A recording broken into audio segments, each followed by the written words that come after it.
भारत में ओडिशा गोटे बहुत ही प्रसिद्ध पर्यटन स्थली जोटि समुद्र कूल जो थाए पुरी रे कि चंद्रभागा आमर से लोक मैंने बहुत आसी था बुलायापाई बाहर देश भी से आसी यही देखते आम देश को ये रिप्रेजेंट आम कर आम देश के सफा अच्छी के सफा नहीं 480 किलोमीटर जे आम समुद्र लंबी ओडिशा रे जब सेटा ही अलिया रही तो लोक मैंने जानवे आम देश ही सफा नहीं कि आम राज्य सफा नहीं से आम गोटे खराब विषय तो आम मैंने निजे सफा रखा दरकार आज नागरिक हिसाब से आम सचेतन हवा दरकार कि समुद्र कूल ये पर्यटन स्थली कहीं आमको सब जगह सफा रखा दरकार आम मैंने अलिया करूँ बोली आम को सफा करा पड़ू तो से आम गोटे मोराल सेन्स दरकार कि आम एमती अलिया पकड़ा कथा नुह समस्ते शपथ नवा कथा कि आमको आम देश सफा रखा दरकार आम राज्य आम सब जगह सफा रखा दरकार कहीं एथुरु ही आम देश उपर क्वेश्चन उठे बाहर लोक मैंने कहते कि इंडिया सफा नुह ये नुह तो आम मैंने प्रति सचेतन रहा दरकार। नमस्कार मो नाम सुदर्शन देहुरी वनांचल अधिकारी कोणार्क आज अंतर्जातीय सफाई कार्यक्रम रे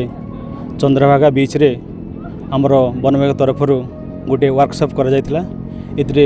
स्कूल पिला माने कुनी पिला मान को नहीं गोटे अवेयरनेस करा जायतिला जहा कि आमर थीम थिला प्लास्टिक मुक्त करिया पे जहा कि समग्र देश रे जो प्लास्टिक रो जो वातावरण करछि भविष्य रे यह एक विपदपूर्ण सृष्टि हो पारे से डिपार्टमेंट तरफ छोट छोट पिला नहीं यह गोटे कार्यक्रम कर निश्चित भाव में यह परिवेश उपर शांतिर वातावरण आने चेष्टा करूँ। समस्त नमस्कार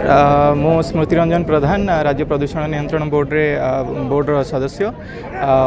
आंतर्जातिक बेलाभूमि सफाई दिवस प्रतिवर्ष सेप्टेम्बर 3 शनिवार दिन आम पालन कर आज आम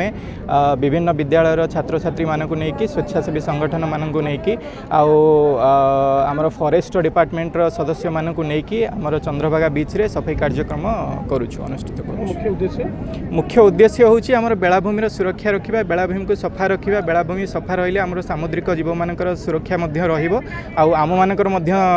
सुरक्षा रहा उद्देश्य रखिक आमर आज कार्यक्रम आम अनुष्ठित करुछु।